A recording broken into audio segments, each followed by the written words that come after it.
Good afternoon and welcome back to the Coach Murray Show. We're taping from Maidens Field again. It's rivalry week around here. Swamp War.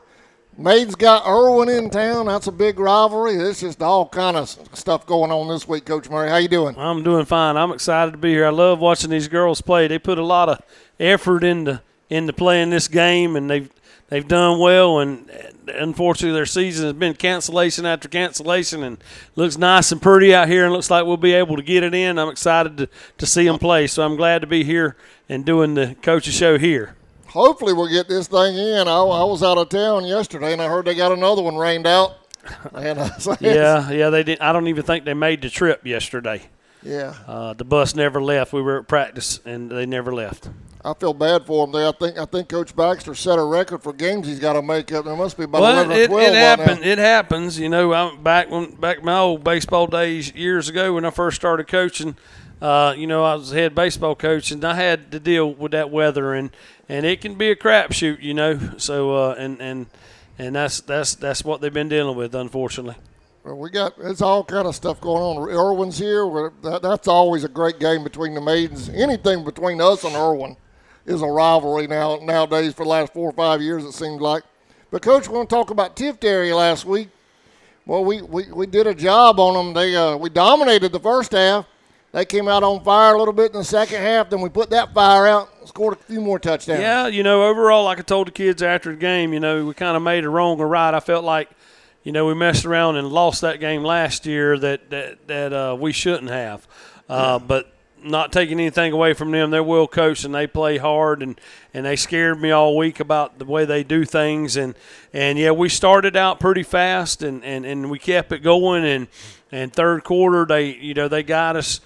They got us on something, and they scored obviously on the first drive, and then they had a dab blame turnover, and they turned around and punched it in. Now, and it was, that was not a good thing. But I tell you what I heard on the sideline. I heard some of our older guys that, and Jalen King in particular. I remember him saying, "Hey, we got a little diversity. Let's see what we're going to do." And we answered with 2 more touchdowns. And I was proud of the effort. The kids did what we told them to do, and I think they did it well. We talked about a little bit last week how the kids would respond in a tight game versus MCA, or last week's show.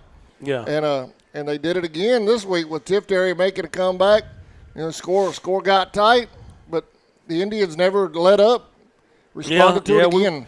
We responded to it, and I was excited about that. It's been, at the beginning of the season, I had question marks about this team and, different questions about this. What are we going to do if this happens? What are we going to do if that happens? Well, what are we going to do if we fall behind in the game? What are we going to do if we have a lead and get the lead taken away from us? And, in the last 2 years, we've kind of fallen apart. Mm-hmm. And we kept our composure, and we're able to rebound, and we're able to pull it out. I want to talk about your guys in the trenches. King dropped back in that first half, and I'm telling you, I counted to 10 about 4 or 5 times. Yeah, they do a good job. I was offensive line coach forever, and they do it. They've been our offensive line group, as far as our unit, has been the most solid unit that we've had all year. They do a great job, and they don't get any accolades for it. They hear those jeers first, but yeah, you probably did. There was a time or two he holds the ball too long, and if he holds it for, like you said, 10 seconds, I don't know if he holds it that long and he gets sacked, well, they're going to blame the offensive line for it. Yeah. But I mean, it's hard to keep a guy off your quarterback for even 4 seconds, much less 6. Yeah. So and they did a good job, and they're getting better every week. We had to, we've got James Lovett in there starting now because we lost one of the Rogers twins, Doc Rogers, with a shoulder injury, and James is coming off of ACL surgery last year. He started the long game and he hurt his ACL, and he was out the whole year. So he's just kind of getting back into what he was doing, and then we have the other guys that are just getting better each week, and we need to do that for sure. I'll have to go on the defensive side of the ball. Your defense pitching that shutout again in the first half. giving their quarterback a fit, and he is a really good quarterback. Oh, no doubt. He's he won't be one that go off to colleges and stuff like, but he's a great, solid high school quarterback. I'd love to have a kid that plays as hard as he does, and he's smart with the ball. Doesn't make bad decisions. He gets rid of it quickly, and and completes a lot of passes. A lot of the passes he completed. I mean, he just looked like he was just throwing it, but that's designed that way. Yeah. He threw it, and the guys turned around. And they did a good job. But we're going to get Assad Akbar back this week. He was out last week, and we moved Big Elias Williams, our freshman, to he's playing defensive end. I saw that on Elias this afternoon. You got to see that, because that's what he's going to do. Mm-hmm. He's playing linebacker out of necessity now, but he's going to be a defensive end. He's not even we play him on offense, but he's going to be a big time defensive end for us. So now if he progresses, he's got the potential to be one. He works hard in that weight room.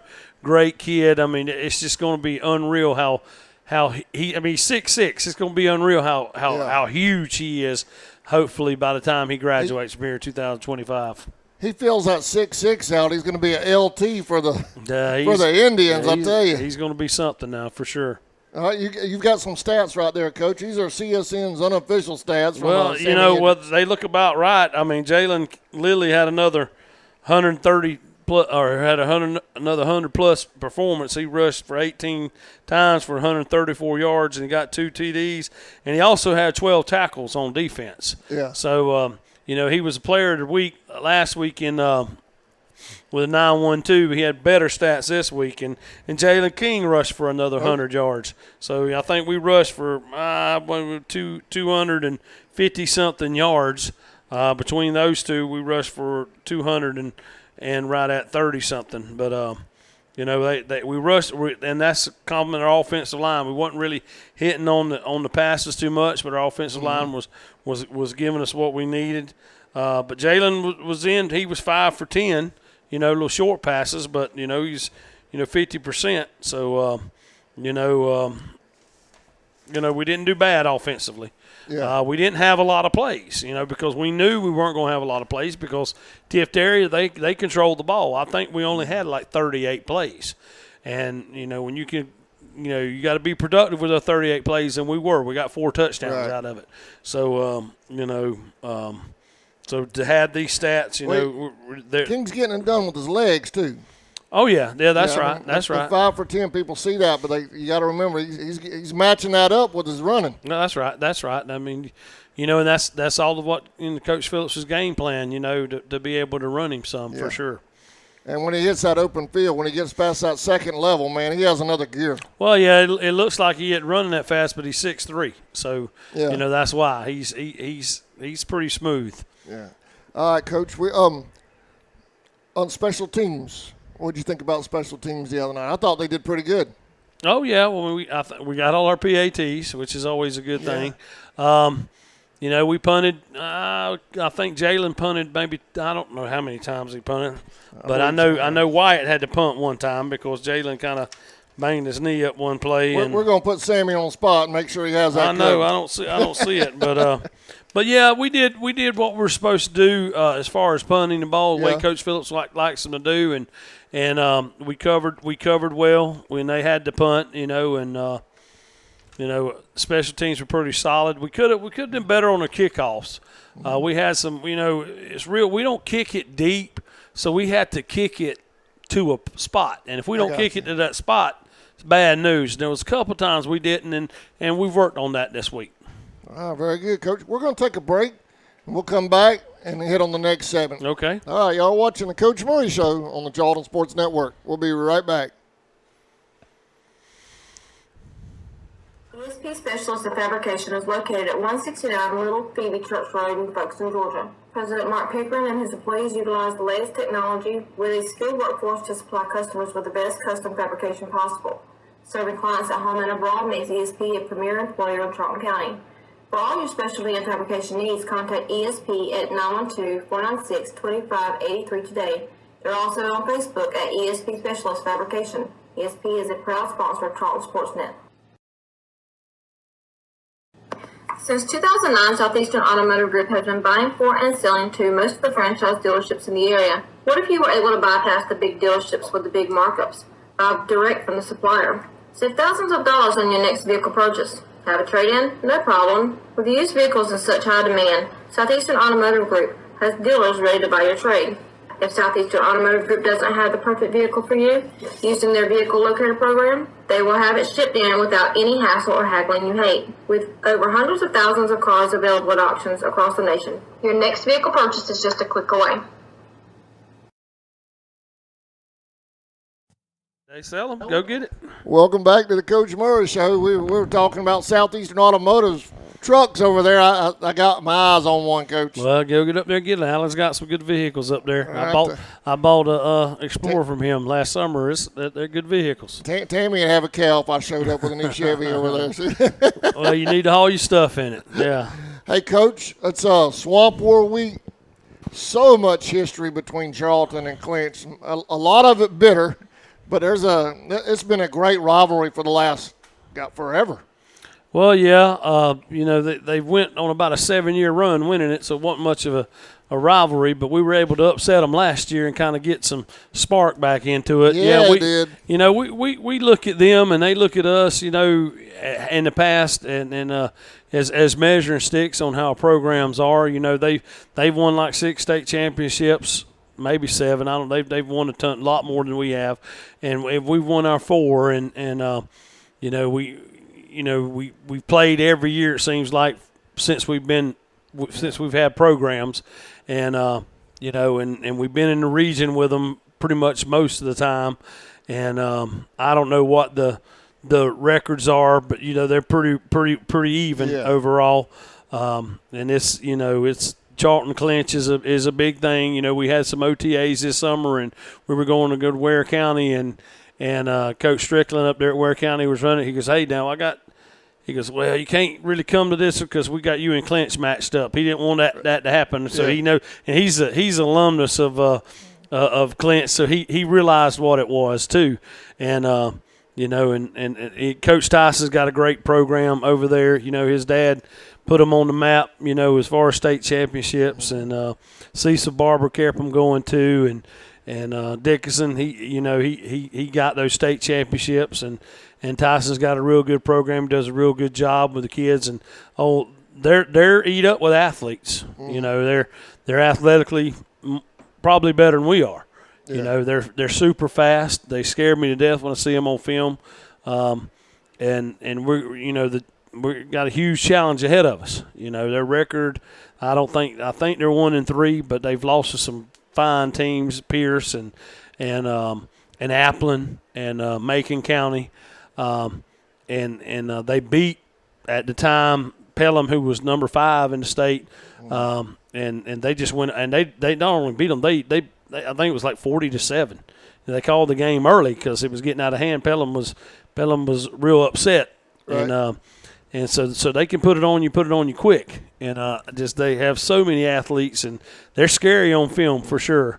We've worked all week just trying to get better with the things we do and try to work on the things that they do, and hopefully we've done a good job. We'll find out. I hear you. Hey, are they running a spread this year, or are they back into their old offense? They're running spread. With all those, they got some amazing athletes now. They run the spread, but they'll run that single wing concept some too. Everybody. Even us. You got to have a point. You have to have a point to where you have to run the ball. You can't be spread the whole time. There's right. If you're 4th and inches, chances are you're going 5 wide and the gun's not going to happen. So we're liable to see that. We've been working on some stuff But that what they do, they do a lot of stuff well, and they can happen. They can hit you in a hurry, to score. They can goal post it from your 20 or their right 20. They can go 80 yards just as quick as they can 20. Coach Jones and that defense has to be ready for just about anything then with them Friday night. Oh yeah. Spread or their old stuff. Yeah, and he's like I said, we've. Coach Jones he's coached that offense before, and he's really worked on the kids doing different things, and you know, you ought to come out and watch him coach them up. You know, he does a great job with that. And on the other hand, Coach Phillips on with the offense, you know, we just try to do what we do, you know, and change a few things here and there, you know, add to the playbook. But, you know, there's going to be our basic things that we got to do. We got to do well, and Coach Phillips will throw a wrench in, you know, a flavor of the week or whatever you might want to say, something that we might be different.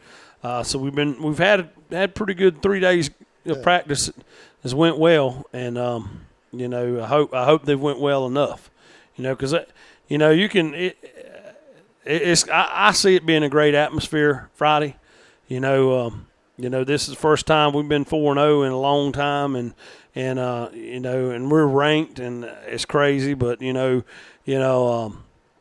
I think people are going to be excited about that. Yeah, it's going to be huge.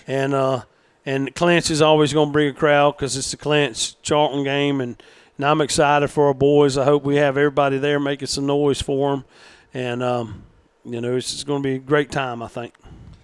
You as a head coach, do you pay any attention to rankings? I saw GPB moved us up to number 9. Is that something you bother with? Well, no. I've only been the head coach for 3 years. We were ranked. I think we got ranked last year when we were 2-0. You know, and that went by quick. You know, and it doesn't. You know, I've been coaching for 27 years, and I've been on. I don't know. We may have went number 1 wire to wire. I don't know, 1 year or 2. I don't know, but we started the year out before ranked number 1, and you know, it doesn't mean anything. It just puts. Yeah. I mean, it does mean something, but really, you got to keep the kids. You know, well, whatever. That's great that people are noticing what we're doing, but we're not. This bunch we have now, they know about it. We haven't talked about it, but they say, and I've heard them say, well, this doesn't mean anything, because they know that the 4 games we played so far don't mean anything because they're not in region games. You know, I've heard them say, hey, you know, we're 4-0, but we haven't won the games that matter. We want to get in the playoffs. Yeah. And this is a playoff game. Our season starts. Yeah, it starts now. You know, and we got 6 games to see if we can make the playoffs, and it's got to start with this first one, and they know that. And so, you know, it does matter. Yeah. But in the big scheme of things, no. You know, it just got, you know, you like for your kids to be recognized for what they've done. People, you know, but then and you want a good grounded team, like kind of like we have. They're like, oh, okay, that's good that we're ranked, but you know, we, you know, that doesn't mean anything. Yeah. You know, our goal is to get into the playoffs, you know. I know when you get into a game like Clinch, it's kind of like Georgia, Florida. I don't care who's ranked what. The last year proved that. We were kind of in our rebuild. Clinch was on top, headed to another state playoff game, and we took them down in their house. Well, so, you can throw all the records and all the rankings out. Well, like I said, I told you that earlier. I know last year I told you we could have played them 100 more times and not beat them. Yeah. But that was just our night. Things went our way. I mean, the play we won on, it was a busted play. The ball bounced, and it bounced back into Jalen's hands, and he was able to score. They were looking for the ball, and nobody knew where it was except one guy, and that one guy didn't get him. Right. You know, you know, it's been that way. Been fired up. You know, I've been here for 27 years, and there's been some games that we should have won that we didn't because they came better, and there was some games that we shouldn't have won because they were better, but we won. Yeah. You know, and it's a great atmosphere. Swamp War is a great atmosphere for sure. I know with Swamp War, you as a head coach last year was probably right up there at the top of your list for memories just because that was your win as a head coach. Do you have a particular Swamp War game that you just go back to and think back all the time? Man, that was the game. Well, there's 2. Way back, and I think Coach Tyson was kicking this extra point or a field goal to win it, and we blocked the field goal, and Donahue Brunson picked it up and ran it like 80-something yards for a touchdown. Wow. That was like one of my first years coaching, and we were down by 12 with about less than a minute left here on our field, and we scored a touchdown and got the onside and scored again. People had already left the stadium, and those 2 in particular, and I don't know what years they were, but you know, there's been some great games, and there's been some awful experiences too, especially during their heyday that they here recently too. They just scored as many as they wanted to on us, and so it's kind of gone both ways for sure. What are we looking at out of your? I know you're not going to give a lot away, but what are we looking at on our offense and our defensive side for Friday night? Well, we just on offense we're just going to do what we do. We can't do anything that we've not worked on. That we have to just do what we can do. And you're going to see the same stuff. Just worry about the Indians. Yeah, and defensively, it all changes. We're different. Tiff Dairy didn't run the spread. They didn't run. You have to do different things. And as far as personnel on defense, we got a Sod back, and we have Jamari Hamilton back. So, we'll see how it goes. We'll just run the same. We're not in the same scheme, but the scheme for their offense. And that's pretty much what you work on. You games over Friday night. The coaches spend Saturday looking at film and Sunday looking at film, talking about it with the position coaches, and we try to implement it on Monday. And that's Mondays are seems like a fire drill out there trying to get all this information into 15, 16, 17, 18-year-old kids' heads, and it's amazing how they're picking it up. For sure. It's going to be a fun one Friday night, man. I hope so. We're going to do our best. We're going to do our best. Every day we try to win today, and we're certainly going to try to win that day on Friday for sure. I know we got to have everybody there. Road